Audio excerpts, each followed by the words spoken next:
Good morning from the Tennessee River. You may not be watching this in the morning, but I feel like it's definitely morning where I am. So it's another cold December morning.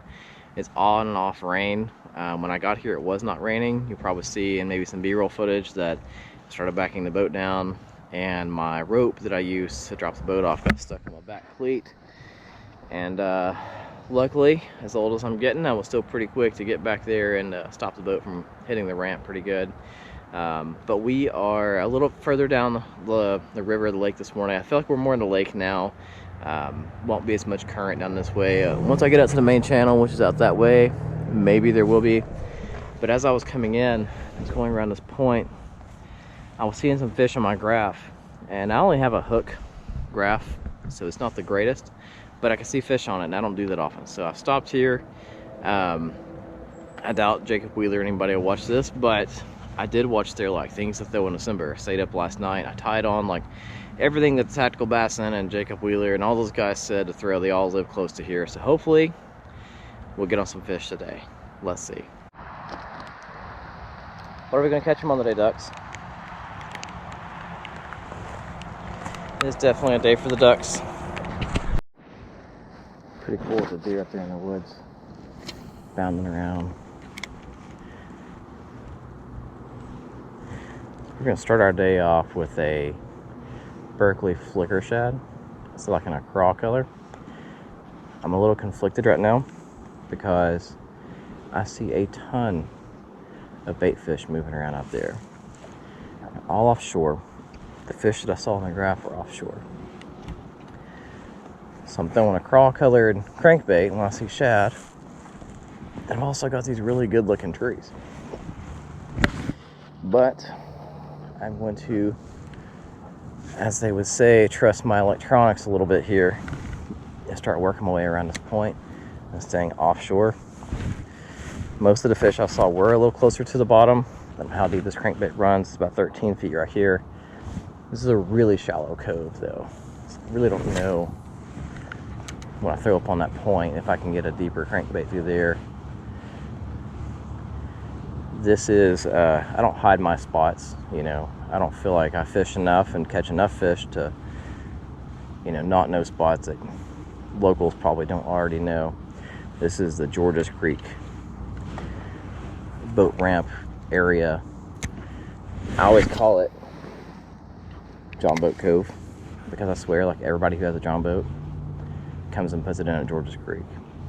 If you saw at the ramp, you may see one of the reasons why it does not have a dock. It kind of sucks as far as trying to get your boat in without having to put it up on shore. And of course I have kill guards, so it's not a terribly big deal.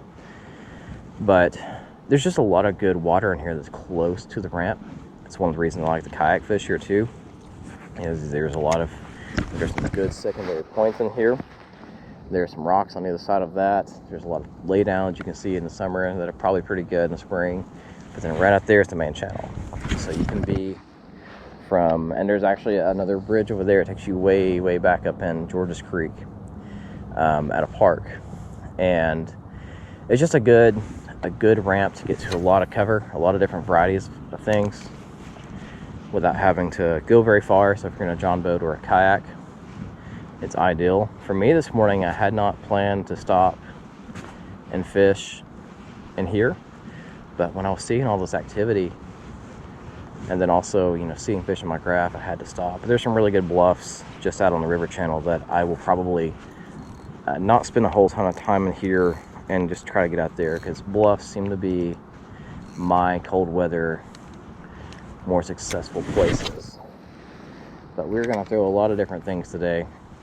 I'll try to make sure I say what I catch things on so I can help you guys out who are trying to get out here and catch some December fish.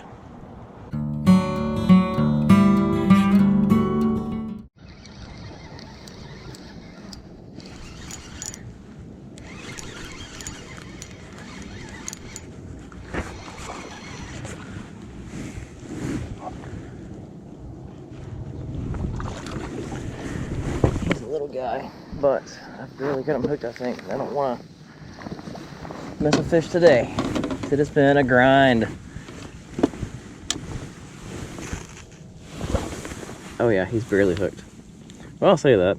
I always say that, I think. I don't know if I just have lost a lot of fish in my time. I mean, it's freaking cold out here. This is like the 13th spot I've tried. Take a picture of him. Remember this day. You gotta get the angle right so he looks really big. There we go. Thank you, friend. It's probably a good time to do a quick update too. So I came out of, I think the last time I recorded I was still back in Georges Creek. Started up, went out to plan A, which was rock wall. You see it's way over there now. A few miles back. Just didn't feel it. Just didn't have the mojo back there. And I was throwing a, not a regular TRD Ned rig, but I was throwing a, I think it's called a tickler maybe. It's got little appendages on the end of it. I just wasn't gonna bite. I switched away from my craw-colored crankbait to a tiny Kitech. That was one of my first, like, you know, B rotation kind of things. And then just kept moving, bluff wall to bluff wall. And I saw on Navionics this little cove right here. You can see over there, it's where like the flat opens up. So this is like the last rock wall where the channel's more narrow. And I thought, well, it's not far. I ran over there and I went with Old Faithful, which is a green pumpkin Ned rig. That's like my color, regular TRD, and I was rewarded for continuing to run and gun and switch out some lures. So hopefully we can get another one. I mean, typically this time of year, if you find one, you'll find at least a few because they tend to school up together. And he didn't hit it nice. He hit it very hard. He didn't pick it up and move with it. It just nailed it. That's why I didn't get the hook set on camera. Because normally I can start to feel them tap at it. And I have my GoPro set on the quick startup. But he hit it hard. So hopefully, maybe they were competing over it. And I'll get another one in a minute.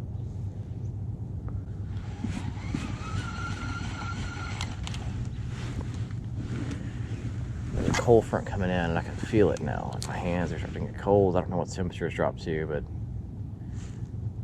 it is officially winter.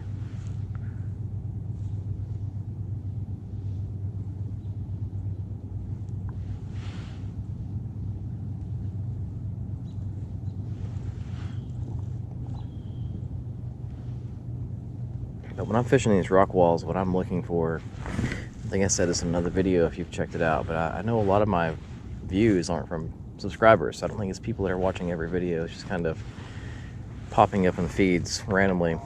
But I try to find abnormalities on these rock walls. The beginning, the end of the rock wall, any kind of transition.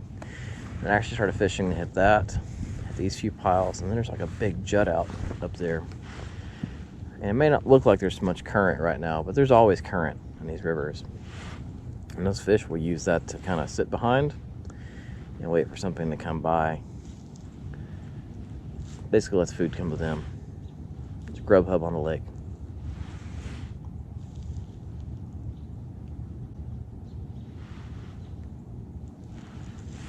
What I may need to do is throw back over there with something different. Maybe fast learning fish.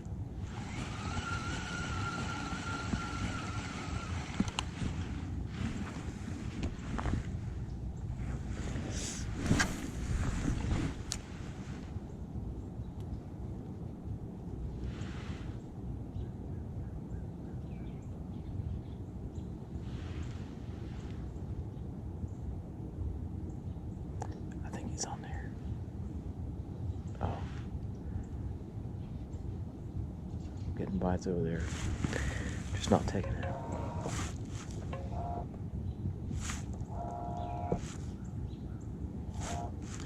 It could be the land of 1,000 dinks over there, and they're just pecking at it.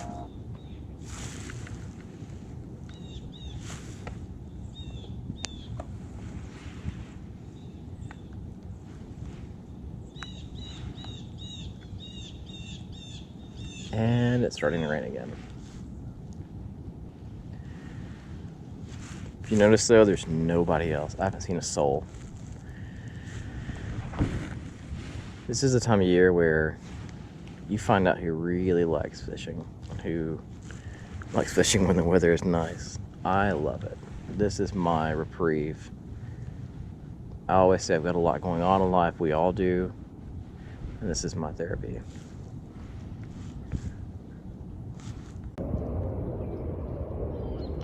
That little white dot is a bald eagle. The eagle just flew over. I saw its reflection on the water, but I couldn't get my phone. Oh, there's two of them. Oh, wow.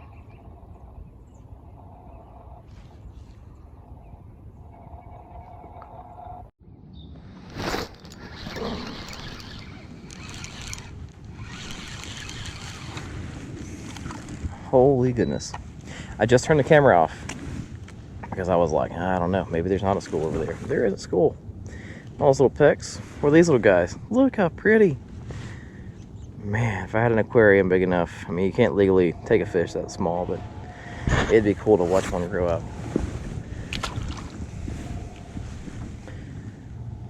I've noticed he hit further out that time, so I may need to get further away from this rock wall. I'm 30 feet of water. I'm kind of guessing maybe it pendulumed off of a ledge down there, and maybe they're sitting like down below that ledge. Water temperature is 51. So I don't know where they're going to find warmer water. This area of the river doesn't have a whole lot of creeks come into it, so there's not like a place where warmer water is coming in at all times. I mean, towards downtown, there's more prevalent creeks that dump in, but I don't know if that water is going to be noticeably warmer this time of year or not. I mean, it came out of George's Creek. Water temperature in there was 51, 52, so it wasn't noticeably warmer. You have to remember that warm water is less dense, so it rises, so your surface temperature usually is going to be pretty good indicator of what the overall water temperature is. And once you get to a certain time of year where it's really cold at night consistently, the water is similar temperature almost all the way down. It may be a little bit warmer at the bottom, or down deeper, but typically it's called turnover. Basically, you're going to have an area where the water changes temperature in the spring and the fall, and as the water warms or cools, eventually the entire water column, if you want to call it that, will get to be pretty equal in temperature. So it's been cold enough now, and there's a ledge there, that I think should be all similar temperature.